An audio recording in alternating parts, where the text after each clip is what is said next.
Assalamualaikum warahmatullahi wabarakatuh. Waalaikumsalam warahmatullahi wabarakatuh. Selamat pagi, selamat siang, selamat sore, selamat malam. Kembali lagi di mata kuliah pengantar pajak. Iya. Dengan dosen kita Pak Nurko. Pak Nuko. Jangan pakai R lagi. Oh ya, Pak Nuko.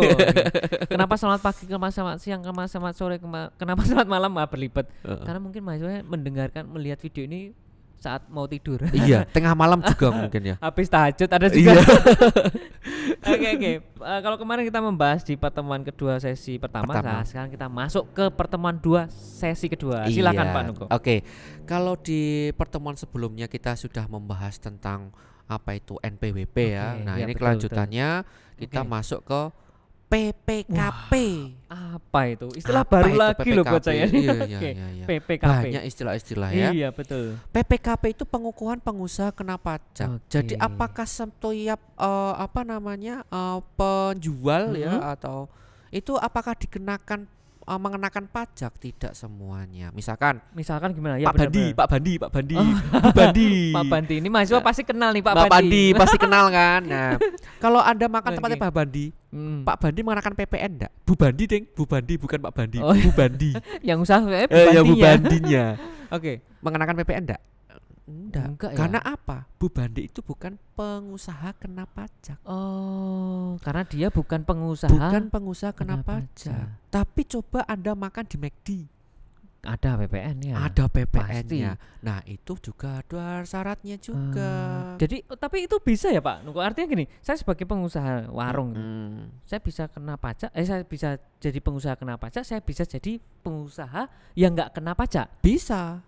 Tapi syaratnya apa kira? Nah, itu nanti dibahas. Akan dibahas, oke ya. Jadi pokoknya ada yang seperti itu ada ya. Ada yang seperti itu. Sampai di situ dulu mungkin ya. Nah, Kemudian. ini akan saya jelaskan terlebih dahulu apa dikatakan sebagai pengusaha kena pajak. Yang dikatakan sebagai pengusaha kena pajak adalah pengusaha yang melakukan penyerahan barang dan jasa kena pajak yang dikenai pajak berdasarkan Undang-Undang PPN 84 dan perubahannya. Jadi hanya pengusaha kena pajak saja yang diperkenankan mengenakan PPN atas barang kena pajaknya maupun jasa kena pajaknya. Gitu. Jadi jadi seperti itu. Itu pengusaha kena pajak. Nah, fungsinya apa toh? Nah, ini fungsinya. Yang pertama, sebagai pengenal identitas pengusaha kena pajak yang sebenarnya. Kita akan mengetahui mana yang dia dikatakan sebagai pengusaha kena pajak, mana yang tidak dikukuhkan sebagai pengusaha kena pajak. Jadi kalau Bu Bandi itu, ini pernah viral juga ini. Ketika kita makan di warteg di Malioboro. Pernah itu viral itu. Kenapa viral? Bayarnya itu hampir 1 juta itu loh Pak. 500.000 Deng, 500.000 itu. Kekeprok lah ya. Kekeprok. Iya, nggak cuma di situ, kadang-kadang ada juga ya. Dan itu tidak ada kwitansinya. Cuma ditulis orek-orek terus kemudian di bawahnya ada PPN 10%. Padahal dia adalah yang kaki 5, bukan pengusaha kena pajak. Itu bisa dituntut itu kalau seperti itu. Itu bisa dituntut ya? Bisa dituntut itu. Karena dia nggak PKP. Enggak PKP. Makanya Bu Bandi tidak mau, masa jual soto 5.000 kena PPN 500, bayarnya 5.500 karena yang 500 itu PPN. Itu mungkin dia akan balik ke tempat yang lain gitu. Karena benar. Makanya seperti itu. Bahkan sebagai mahasiswa pun waduh 500 lumayan. Lumayan banget loh. Lumayan banget. Peng. Iya, dikalikan. Nah, itu seperti itu. Kemudian yang kedua, untuk pemenuhan kewajiban pajak pertambahan nilai dan pajak penjualan atas barang mewah. Jadi orang pengusaha kena pajak itu boleh mengenakan PPN. Kalau itu barang mewah boleh mengenakan PPN BM. Jadi barang mewah itu selain kenakan PPN juga akan dikenakan PPN BM. Jadi barang mewah itu selain kena PPN juga ada PPN BM barang mewah. Betul. PPN BM tadi pengusaha kena pajak barang mewah. Bukan, pajak penjualan atas barang mewah. Pajak penjualan atas barang mewah. Saya mau tanya nih sama Pak Alam. Barang mewah itu apa toh Pak? Wah, ini barang mewah berarti barang-barang yang harganya mahal, yang branded. Iya kan, barang mewah. Itu. Seperti itu atau gimana? Iya ya, kadang-kadang bingung juga ya. Mengklasifikasikan jangan-jangan nih masuk barang mewah nih atau ini barang tidak mewah. Batu akik itu kan mahal dulu, barang mewah. barang mewah apa? Bukan ya? Bukan ya? Wah, apa nih yang mengkategorikan? Barang mewah itu hanya barang-barang yang dimiliki oleh kalangan-kalangan tertentu saja. Jadi misalkan nih kalau kita gampangnya ya, kalau kita ngomong itu misalkan moge gitu. Oh, itu Harley masuk Davidson, barang mewah itu ya? barang mewah. Terus kemudian mobil-mobil mewah. Kalau yang mahasiswi masih tahu tas branded, yang mereknya itu Louis Vuitton. Terus kemudian Hermes. Ya, itu biasanya teman-teman itu. Ya. Tapi kalau ake walaupun harganya mahal, tapi kan sekarang sudah enggak. Nah, coba bayangkan yang itu. Dulu ada namanya bunga Citra Lestari, bunga-bunga cemani atau bunga gelombang cinta seperti itu. Dulu wah luar biasa, tapi sekarang langsung drop ya. Iya, di rumah saya itu di luar itu nggak ada yang ngambil, Pak. Padahal dulu ya. Dulu itu waduh nyimpennya ya ampun. Jadi kalau ada dulu kan ada fenomena gitu ya, pohon betul. Itu harganya mahal banget. Itu ya katakanlah gini, tokek yang harganya miliaran itu bukan barang mewah loh ya. Bukan barang mewah itu. Karena bisa jadi ada yang jual mahal. Tapi kalau gini, Pak, barang antik itu termasuk barang mewah. Misalkan mobil antik harganya miliaran itu termasuk barang mewah atau enggak ya? Tapi setiap orang punya enggak? Enggak punya. Jadi barang mewah bukan? Barang mewah barang mewah. Ya? Gitu maksudnya pokoknya bukan dari nominalnya saja, tapi hanya dimiliki oleh kalangan tertentu saja, itu dikatakan sebagai barang mewah. Itu bisa mengakomodir semuanya dari penjelasan-penjelasan seperti itu. Gitu. Ini adalah contoh barang mewah. Kemudian ketiga, fungsi dari pengusaha kena pajak yaitu untuk pengawasan administrasi dan ketertiban perpajakan. Itu sama ya. Jadi kalau ibarat kata kalau kita sebagai badan udah ada NPWP badan, pengenal sebagai badannya ada NPWP, termasuk juga ada pengenal lagi pengusaha kena pajak PKP enggak, pengusaha kena pajak atau bukan. Jadi memiliki dua identitas kalau dia PKP juga. Iya, betul. Tapi bisa jadi kita badan NPWP tetapi tidak memiliki PKP. Bisa jadi gitu bisa kan? Bisa jadi. Seperti itu. Oke, kemudian kita jelaskan lagi. Tadi ini ada SPT. Tadi udah saya di pertemuan pertama itu sudah saya singgung sedikit ya berkaitan dengan SPT ya. Yaitu surat oleh wajib pajak digunakan untuk melaporkan perhitungan pembayaran objek pajak maupun bukan objek pajak, hartanya, kewajibannya itu berapa sesuai dengan ketentuan undang-undang perpajakan. Ini sudah saya jelaskan, ini berkaitan dengan bagaimana kita melaporkan. Nah, bentuknya kayak apa? Ini saya kasih contoh di sini. Bentuk-bentuk ya SPT tahunan untuk wajib pajak badan maupun pribadi. Sebenarnya kita sudah enak menggunakan e-filing SPT sekarang.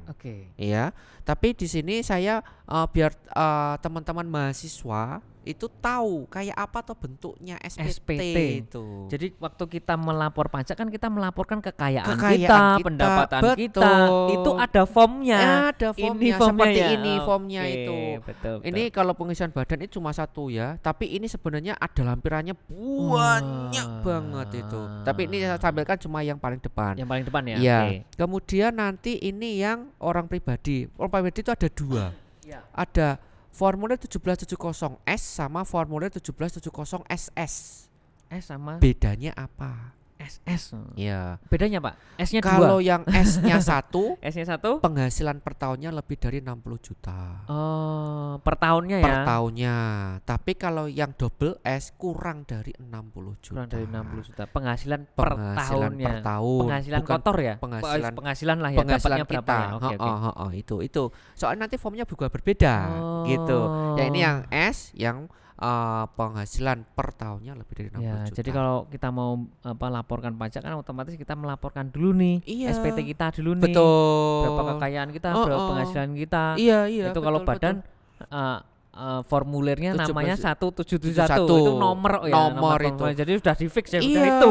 Nanti ada lampiran nanti nomor lampiran 1 2 3 banyak banget itu. Nah, tapi ini yang pribadi penghasilan pribadi ada 100S, S-nya 1. Iya, sama 1770SS. Kalau S-nya 2 itu penghasilannya di bawah kurang 60 juta. Kalau S-nya 1 lebih dari 60 juta.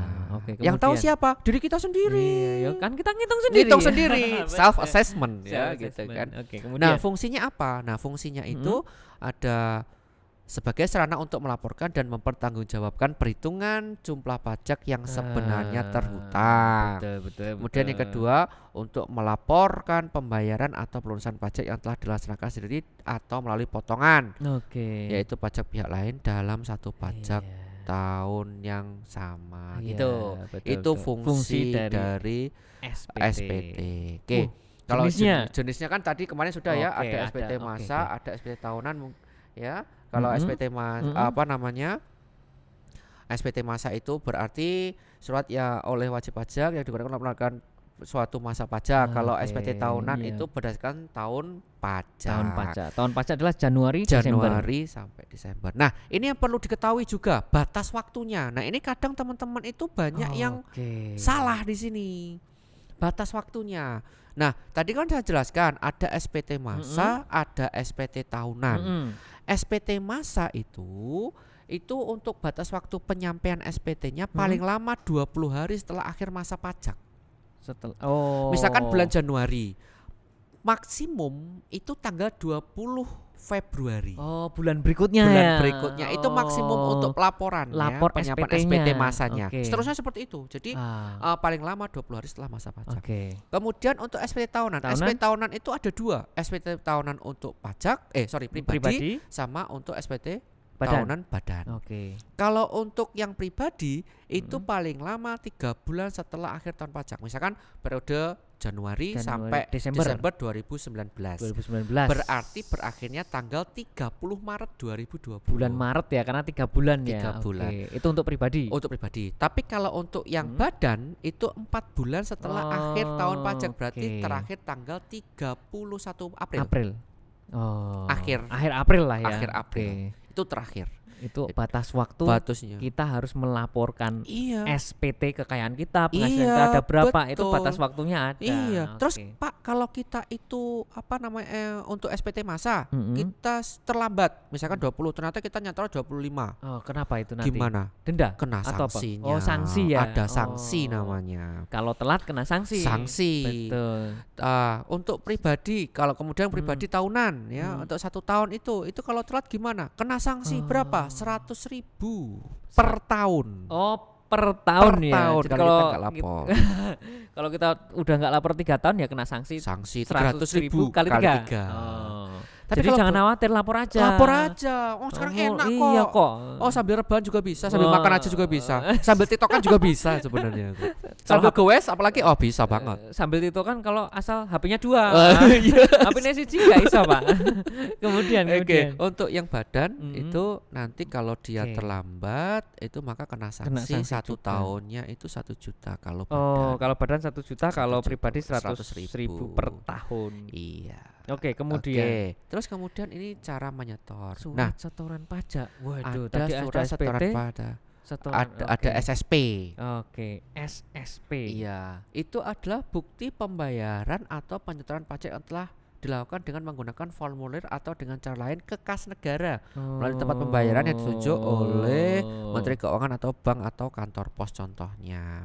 Nah, ini masih metode lama. Kalau sekarang sudah ada namanya e-billing. Bayarnya itu sudah online sekarang, bisa ditransfer. Tapi kalau kita bayar ke bank, kita harus punya namanya SSP ini. Nanti itu akan divalidasi kayak bayar SPP itu, divalidasi oleh bank. Ada buktinya kalau kita sudah bayar ke kas negara. Sebagai bukti bahwa kamu sudah bayar. Apa buktinya kalau kamu udah bayar? Ngaku-ngaku sudah bayar. Betul. Gitu kan, Pak? Betul, seperti itu. Tapi kalau sudah online, sudah memiliki, sudah nggak menggunakan ini lagi. E-billing tadi ya. E-billing itu. Ini lebih enak lagi itu. Iya.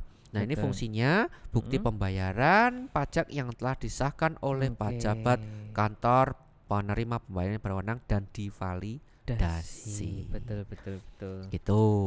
Terus ada lagi istilah namanya surat ketetapan pajak. Apalagi nih? Apa meneh iki?